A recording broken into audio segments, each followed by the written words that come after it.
You're watching Action News Now. Storm Tracker weather. Coverage you can count on.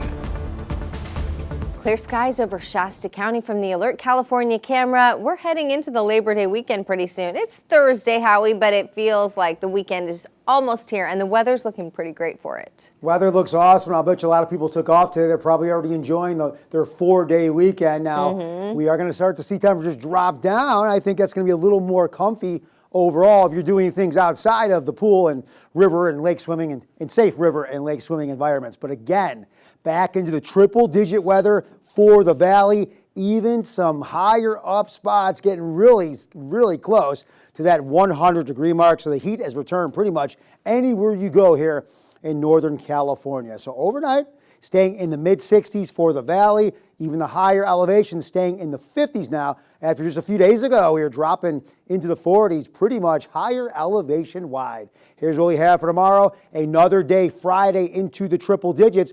But after tomorrow, we're going to start to see a dip in these temperatures. Why? Because the high pressure you see that's moving into the area that will stay overhead, that's warming us, is going to start to move off a little. You see some low pressure out there in the middle of the Pacific. That'll move in. That'll contribute to cooling as well as allowing for the delta breeze to become more prominent. That delta breeze is going to push that cooler Pacific moist ocean air up into Northern California. That will contribute to our cooling. Plus, as the high exits, we could see a little bit of some gustiness in terms of our winds. I'm talking maybe some 15s and 20s and 25s, not lasting very long, but more than anything, as the high pressure continues to scooch off from west to east, we're going to start cooling, and then you see that low pressure system getting closer. Now, as we've heated up, we're going to cool down. By the middle of next week, we should start to see high pressure building again from the desert southwest. But first things first,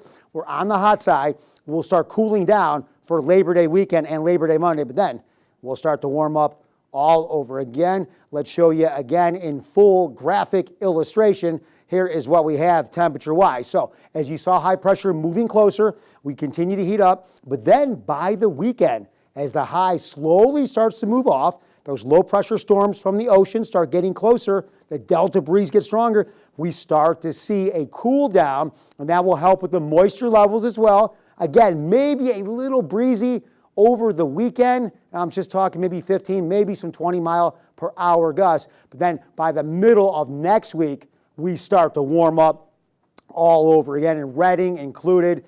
Into the 100s we go again for Friday, and maybe before we start to cool down on Saturday, maybe one more 100-degree day in Redding. But after that, we cool down until the middle of next week. So lots of sunshine, lots of heat, but we do get a little more comfy for the Labor Day weekend if you're doing all kinds of life stuff and other activities. Yeah, it's perfect weather for being outside. Thanks, For sure. Howie. Well, it is